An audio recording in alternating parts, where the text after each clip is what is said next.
Bueno, la libertad religiosa. Obreros evangélicos. La página 405. Por ahí más o menos, un poquito menos, unas 2 páginas menos. En el principio que los discípulos sostuvieron valientemente cuando en respuesta a la orden de no hablar más en el nombre de Jesús, declararon: juzgar si el justo delante de Dios, obedecer antes a vosotros, a Dios. Es el mismo que los adherentes del Evangelio lucharon por mantener en los días de la Reforma. Cuando en 1529 los principales alemanes se reunieron en la dieta de Espira, se presentó allí el decreto de emperador que restringía la libertad religiosa y que prohibía toda diseminación ulterior de las doctrinas reformadas. Parecía que la esperanza del mundo estaba a punto de ser destrozada. Iban a aceptar los príncipes el decreto. Debía privarse de la luz del evangelio a las multitudes que estaban todavía en las tinieblas. Importantes intereses en el mundo estaban en peligro y los que habían aceptado la fe reformada se reunieron y su unánime decisión fue: rechacemos este decreto. En asunto de conciencia, la mayoría no tiene autoridad.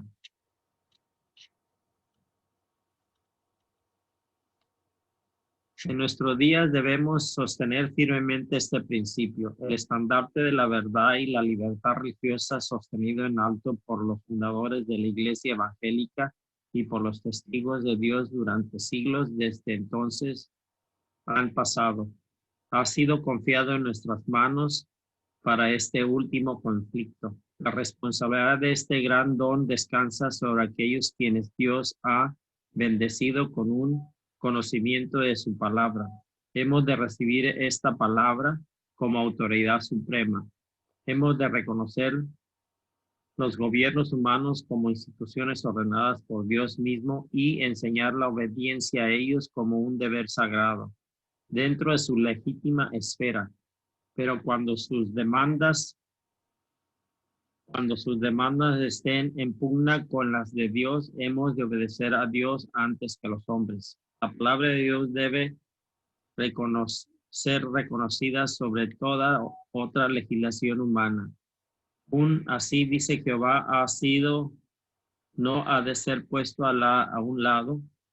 En un así dice la iglesia, o aún un así dice el Estado. La corona de Cristo ha de ser elevada sobre las diademas de los potentados terrenales.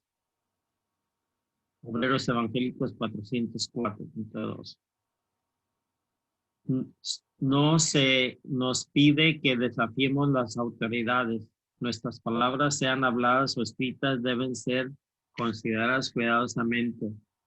No sea que nuestras declaraciones parezcan estar en contra de la ley y del orden. Dejemos constancia de ello. No debemos decir ni hacer ninguna otra cosa que pudiéramos cerrar innecesariamente el camino. Debemos avanzar en el nombre de Cristo, defendiendo las verdades que se nos encomendaron. Si los hombres nos prohíben hacer esta obra, entonces podemos decir, como los apóstoles: juzgar si es justo delante de Dios obedecer antes a vosotros que a Dios, porque no podemos dejar de decir lo que hemos visto y oído. Hechos de los Apóstoles 56.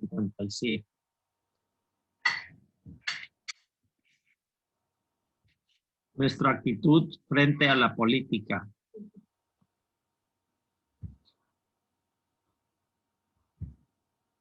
A los maestros y directores de nuestras escuelas. Los que están encargados de nuestras instituciones y escuelas deben guardarse con diligencia para que sus palabras y sentimientos no conduzcan a los alumnos por sendas falsas. Los que enseñan la Biblia en nuestras iglesias y escuelas no tienen libertad de unirse para hacer públicos sus prejuicios en pro o en contra de hombres o medidas políticas, porque al hacerlo excitan la mente de otros, induciendo a cada uno a defender su teoría favorita. Hay entre los que profesan creer la verdad presente algunos que se verán así incitados a expresar sus sentimientos y preferencias políticas, de manera que se produzca división en el seno de la Iglesia. Obreros Evangélicos 406. El Señor quiere que su pueblo entierre las cuestiones políticas. Acerca de estos temas, el silencio es elocuencia. Dios pide a sus seguidores que se unan en los puros principios del Evangelio que están claramente revelados en la palabra de Dios. No podemos votar sin peligro por los partidos políticos porque no sabemos para quiénes votamos. No podemos sin riesgo tomar parte en un plan político alguno. No debemos trabajar para agradar a hombres que emplearán su influencia para reprimir la libertad religiosa y podrán por otras medidas opresivas para inducir o obligar a sus semejantes a guardar el domingo como día de reposo. El primer día de la semana no es un día que se haya reverenciar. Es un falso día de reposo y los miembros de la familia del Señor no pueden estar de parte de los hombres que exaltan ese día y violan la ley de Dios hollando su sábado. Los hijos de Dios no deben votar en favor de tales hombres porque al hacerlo se hacen partícipes con ellos de los pecados que cometen en el ejercicio de sus funciones.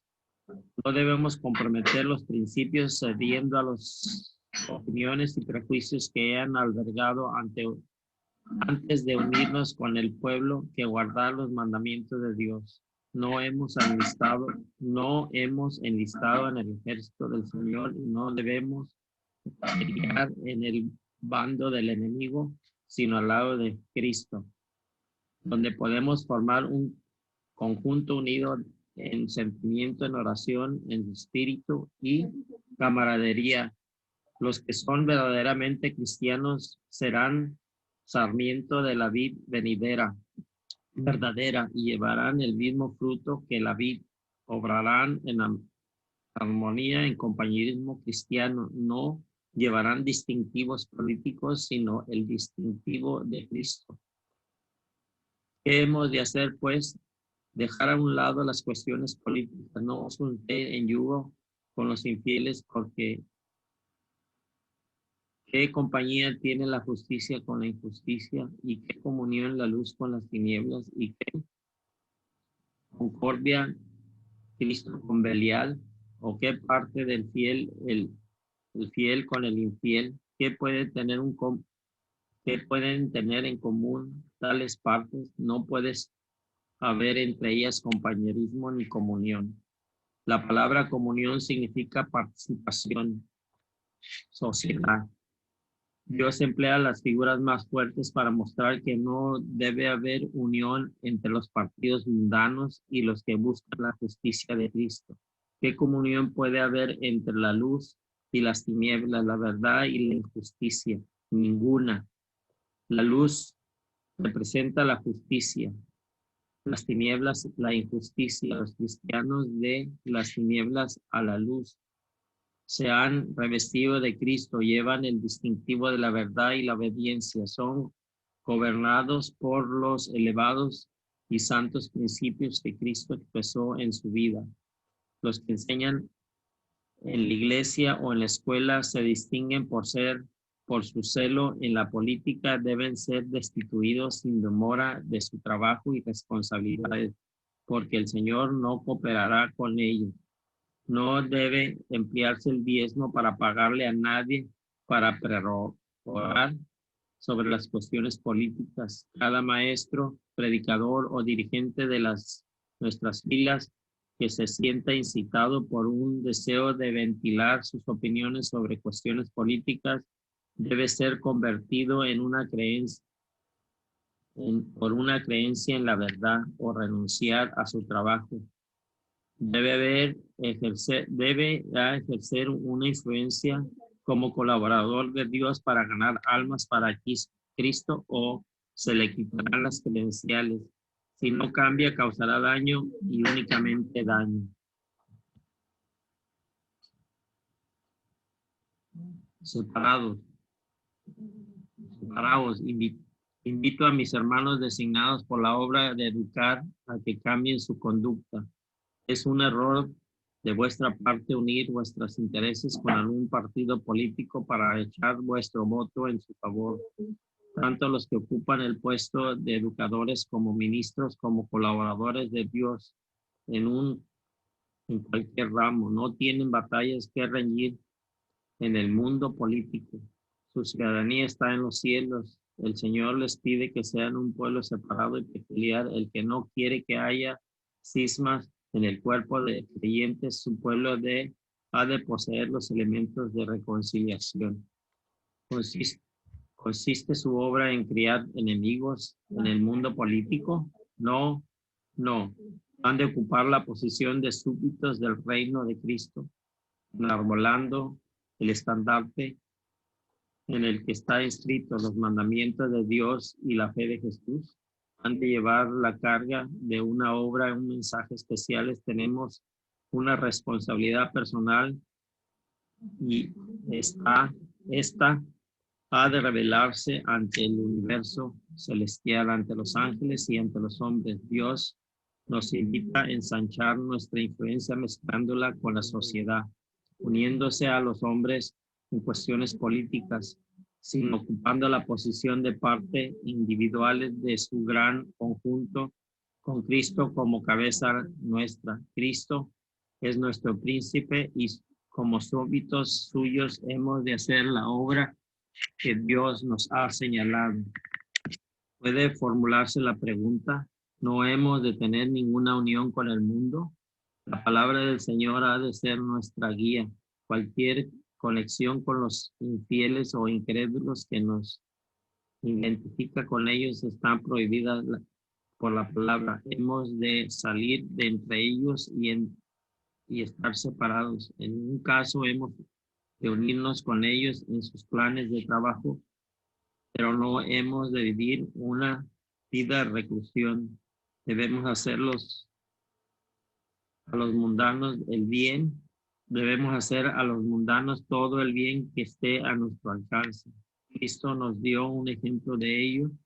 Cuando los publicanos y pecadores lo invitaron a comer, no rehusaba porque de ninguna otra manera